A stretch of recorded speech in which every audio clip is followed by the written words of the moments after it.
Jacob പുന്നൂസാറാണ്, northern range DIG. അപ്പോൾ അദ്ദേഹം ഒരു ദിവസം വന്നിരിക്കുകയാണ്. പല സ്ഥലങ്ങളിലും വിസിറ്റ് ചെയ്തതിന് ശേഷം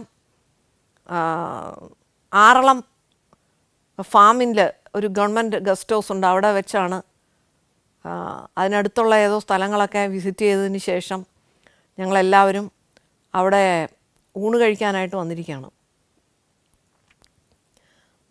അപ്പോൾ ഊണ് കഴിക്കാനായിട്ട് എവിടുന്നോ ഭക്ഷണമൊക്കെ റെഡിയാക്കി കൊണ്ടുവന്ന് ആരോ പോലീസുകാർ തന്നെയൊക്കെയാണ് വിളമ്പിയൊക്കെ തരികയാണ്. അങ്ങനെ തന്നുകൊണ്ടിരിക്കുമ്പോൾ ആ വിളമ്പിക്കൊണ്ടിരുന്ന ആൾ തീർച്ചയായിട്ടും അയാൾ ഈ വിളമ്പുന്നതിലൊന്നും ഒരു വിദഗ്ധനൊന്നും അല്ലല്ലോ. അപ്പോൾ ഈ വിളമ്പുന്നതിനിടയിൽ കുറച്ച് സാമ്പാർ, നല്ല ചൂടുള്ള സാമ്പാർ DIGയുടെ ദേഹത്തേക്കും ഒക്കെ വീണു. അപ്പം അദ്ദേഹത്തിന് നല്ല ദേഷ്യം വന്നു.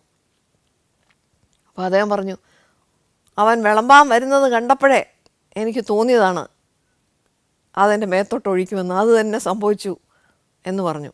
അപ്പോൾ അദ്ദേഹത്തിൻ്റെ ഒച്ച ഉയരുമ്പോഴേക്കും ഞാൻ ഒരല്പം പേടിച്ചിരിക്കുകയാണ്. അപ്പോൾ അടുത്ത് കണ്ണൂർ ASP യാസിൻ സാർ ഇരിപ്പുണ്ട്. അദ്ദേഹം എന്നോട് പറഞ്ഞു, പെട്ടെന്ന് തണുക്കും, തണ്ണിമത്തം കൊടുക്കും നമ്മളിപ്പോൾ, അപ്പോൾ തണുക്കും.